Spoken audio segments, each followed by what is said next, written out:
Good afternoon, Grace family. Happy to be here with you on the first day of spring, taking a look at Ecclesiastes chapter 8. Looking forward to doing that with you today. And I just realized the way my camera is set, it doesn't really look like I am looking at you guys. There we go. That's a little bit better. Anyway, so we're going to be looking at Ecclesiastes chapter 8, and we'll be doing that today, specifically taking a look at kind of following up what the preacher says after Ecclesiastes chapter 7. So let's go ahead and get into the text, and we'll go through from there. Here is chapter 8, starting in verse 1.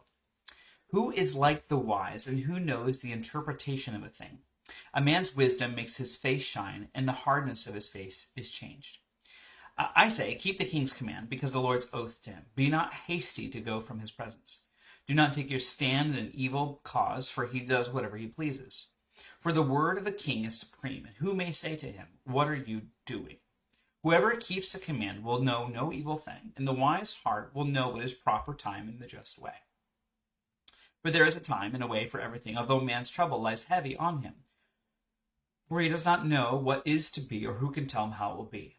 No man hath power to retain the spirit, or power over the day of death.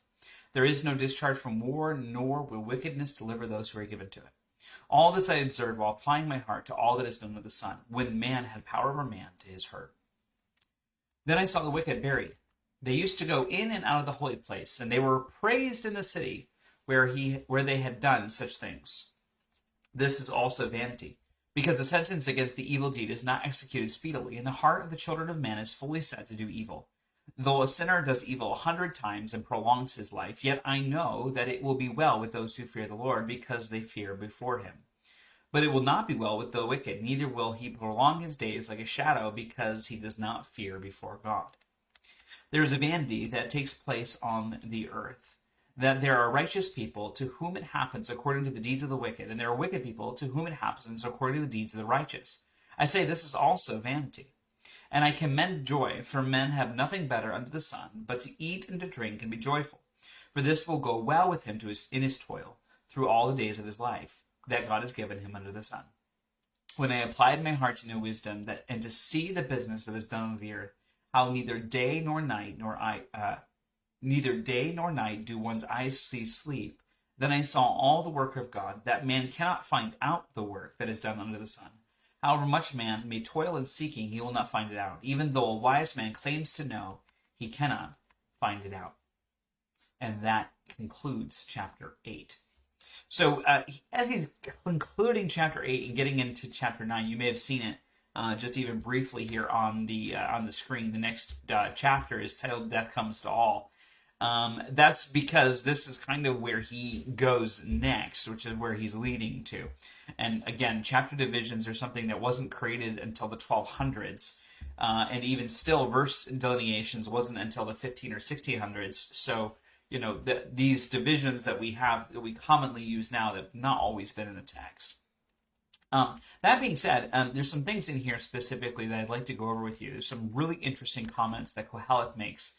Again, the reason why I don't think that this is Solomon, and many wise people do, and I apologize for all the screen here. Hold on, let me see if I can fix that so that way it doesn't keep showing all those weird words for you. But the reason why I don't think it's Solomon is because it's interesting in chapter 8 how he says, I say. Now, it's interesting because he says the preacher says in some places, but now here we say, I say. And I pursue this wisdom. And so there's this change that seems to occur in the language that we see starting in chapter 4.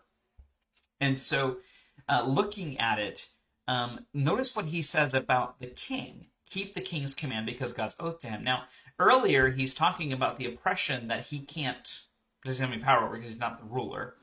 Kind of gives that impression. And then here, now he's telling people that they need to keep the king's command. Now, of course, it would be self-serving for the king to say that. Maybe that is what's happening here, but it doesn't seem to be from the language. The kingship and rulership is something that's foreign to the speaker. And so there's always this element of this external person who is the king, this third-party person. And so, again, I think that's another reason why we would not conclude that this is Solomon.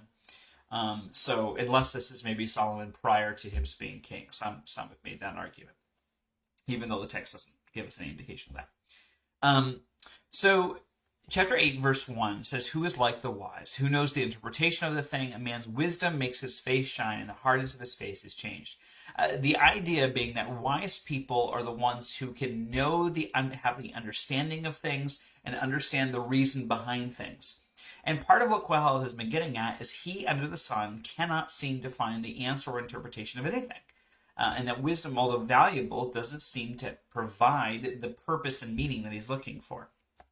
And so, verse 2, he says, "I say, keep the king's command because of God's oath to him." Now, that's an interesting statement. What is God's oath to him? Well, to some degree, some might be saying because God sets up the kings and he sets up rulers, that's the oath that he's talking of. Some have said that the oath that God is referring to specifically here is more of along the lines of specifically an oath to the David lineage that we see that's given in 1 Samuel, I think it's chapter 12. But either way, the point being is that he does, in verse 3, whatever he pleases. So be not hasty to go from his presence. Do not take your stand in evil cause, for he does whatever he pleases. Now, how the preacher sees the king is also how he sees God. And this is consistent because he sees the king, verse 4, where the word of the king is supreme, and who may say to him, "What are you doing?" The idea being is that do what the king commands because he gets to do whatever he decides. It's his decision. He has the supreme rule. Now, he views God the same way, which is exactly how the scriptures view God. God is viewed in Daniel chapter 4, verse 35. "All the inhabitants of the earth are counted as nothing, and he, the Lord, does according to his will among the hosts of heaven and among the inhabitants of the earth. None can stay his hand or say to him, 'What have you done?'" Very similar quotation. "What are you doing?" in verse 4. Or Job even says something very similar. He actually uses the same phrase. I think Kohelet actually read Job. Verse 12, "Behold, he snatches away. Who could turn him back? Who will say to him, 'What are you doing?'" And I think in my assessment of verse 4 here is a direct quote of Job. Now, some other scholars agree with that. Some of them don't think that. But I think Kohelet has read the book of Job, and he sees Job's life very interestingly. He sees Job's life through the lens of under the sun, and he says, look, you can't, whatever God does, he does. And you can't know it, and you don't always know what's going on. Sure, in Job's story, God came at the end of the story, restored him, and declared to him the things that he was doing. But in our case, that might not happen. And so I think the writer, Kohelet, has the book of Job, and I think he is pursuing wisdom under the sun. Again, not Solomon, but he's coming to this perspective of that the king is someone who is full command, just like God. And verse 5, this is an important element. He says, "Whoever keeps a command will know no evil thing, and the wise heart will know the proper time and the just way." If you remember, in Ecclesiastes, I'm going to try to see if we can get there really fast. Ecclesiastes 3, see if I can spell right. Here we go. There is this Ecclesiastes 3 does this kind of context here where he says, everything under the sun has a season and has a time for every matter under heaven. A time to be born, a time to die. And the whole point of this whole section is specifically that we don't know when those times are. We don't know when the proper season is. We don't know when the proper event is. And so here he says, in Ecclesiastes chapter 8, he says, well, there is a proper time and the just way, and we know for certain when we've been given a command by the king that that is the proper time and that is the proper way, right? And so there's this element that it is wise to keep the command because you will know that whatever you've been commanded, that's the proper thing to do. Again, the key here being obeying righteous commands of those who are in authority over us is always the right and proper thing to do and the proper time to do it. And so we continue on, and he says in verse 6, "For there is a time and a way for everything, although man's trouble lies heavy within him," the idea of knowing when that is. And that's what we saw in Ecclesiastes 3. Verse 7, "For he does not know what will be," which is the same complaint he made in chapter 3, "or who can tell him how it will be." This is the same conclusion he comes to in chapter 3. And then he adds on to that from what he said before. Verse 8, "No man has power to retain the spirit or power over the day of death." And so this this is the culmination of what Christians are pointing to and why Christ is so important and what accomplished in the resurrection. The reality is that Christ retained his spirit, he had power over death, and he raised himself back to life because he was God and could not be held by it. That element right there, that's the piece that Koheleth, the preacher, he doesn't have. And so, continuing in verse 8, there's no discharge from war, nor will wickedness deliver those who are given to it. The idea that the wicked will continue to beget wickedness, and there's no discharge from it. And he says, all of this I observed while applying my heart to all that is done under the sun, that being the key, when man has power over man to his hurt. Ultimately, man having power over man is not ultimately to his good. Then he continues in verse 10. And he says, the wicked buried, and they used to go out into the holy place and were praised in the city. This verse here, chapter 8, verse 10, is one of the hardest to understand what actually is being said here. Verse 10 has seen some textual corruption. In fact, what we see is the old Hebrew text and the Greek text have two different readings. In the old Hebrew texts, we see that it's praise is the word. It's similar to praise. It's kind of that idea. In the Greek words, it's not praised, it's forgotten. And so the question is what's happening here? I think forgotten actually is probably a better translation. The wicked were buried. They used to go in and out of the holy place, but they were forgotten in the city where they had done such things. This is the vanity. So ultimately, the idea being here is that they were doing wicked. They got buried because they're dead, and now people are kind of praising their burial, but they were ultimately forgotten in the city for the things that they had done. Verse 11, because the sentence against an evil deed is not executed speedily, the heart of children of men are fully set to do evil. The idea being that if you are immediately judged for your actions, when you did something wrong, you were immediately judged, then you would do good. And this is something that people have made a complaint about God before, is that, well, why doesn't God just immediately smite everyone who does something evil the minute they do it? This is Koheleth's complaint. This is the same thing that Job was saying, is that, look, I'm not done wrong, but how do I know if I have done wrong what it is? Because God didn't punish me for it. Now he's punishing me, and I don't know what it is that I've done. And in fact, I would say that I haven't done anything. And so he says then, verse 12, though the sinner does evil 100 times and prolongs his life, yet I know it will be well with those who fear God, because they fear before him. There's an element to which Koheleth says, look, these people who are sinning, even though they're not being judged quickly, and their judgment isn't immediately faced when they do evil, they might do evil 100 times, and that evil might prolong their life. He's like, but here's what I know for sure, that it will be well with those who fear God, because they fear before him. That their fear of God, ultimately, because they fear, will result in their good. And so he says, look, I don't know how it all's going to work out in the end, but I know this to be true. This is the only wisdom that I know. Verse 13, but it will not be well with the wicked, neither will he prolong his days like a shadow, because he does not fear before the Lord. The idea being that the fear of the Lord is what will bring you to do well.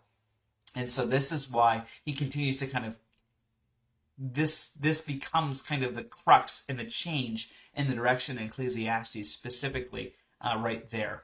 And so he says, look, ultimately those who fear God will do well. Even if it appears as though they're not doing well, they will do well.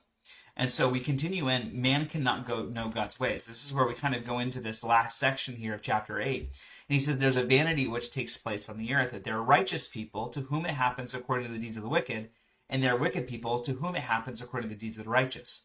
Again, this is what I think, again, reading Job, right? We see that there are righteous people that are treated, and this is the same thing Psalms say as well, that are doing righteous, but yet what happens to them is what really should be happening to wicked people.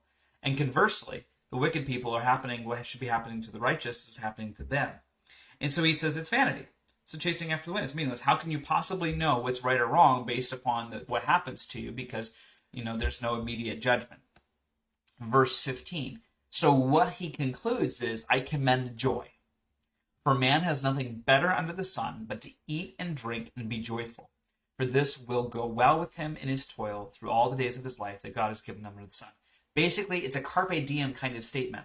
Have joy. Work, and as you work, you'll produce work, stuff from your work, food and drink. Eat, be content with what you have, and find joy. And have joy. So verse 16, he says, when I applied my heart to know wisdom and to see the business that is done on the earth, how neither day nor night do one's eyes see sleep, then I saw the work of God, and man cannot find out the work that is done under the sun. However much man may toil in seeking, he will not find it out. Even though a wise man claims to know, he will not find it out. The idea being here is that I don't know what God's doing behind the scenes of all of this. I would assume that the fear of God would bring about the best result, and that if you do well, it would be fearing God.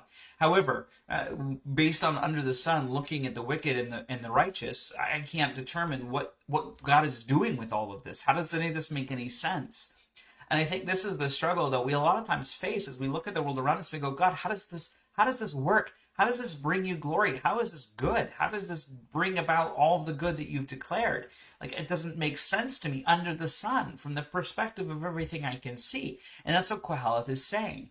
And he says, however much we toil in seeking after finding the way that God is exactly working, we're not going to find it out outside of what he's revealed in Scripture, right? That's why we need special revelation. But he says, wise men will claim to know it from under the sun, but they can't. They can't know it. And look, sometimes people will tell you, look, I know what God's doing in your life. They don't. They don't. At the core, they can tell you, this is what Scripture says about circumstances like yours, right? And that's what they can say, but they can't say what's going on in your life. And that's what Koheleth is saying, is I don't know. I don't know what's going on. I don't know why God does the way he does. I don't know what God is doing. But here's what I do know. We need to fear God. We need to fear God, and that in the end, it will do well with those who fear God. So, faithful believers today, what do we know? Well, one, we have to recognize, like I said earlier, Koheleth's big complaint, no man has power to retain the spirit or power of the day of death. Christ does. This changes everything. And then, even from the perspective of Koheleth, we need to obey the righteous commands of those in authority over us always. It's always the right thing to do in the proper time to do it. And the last element here is that fearing God at the end of the day is the core of doing well in life. And beyond that, from a carpe diem perspective, find joy. Find joy in the toil of the day. Find joy in the things that God has set before you, because that's what God has set before you. We don't know why God always set the things before you. He did, but we do know the fact that we can find joy in it. We can have peace because of what Christ has done, knowing that this isn't it. This is not all just under the sun.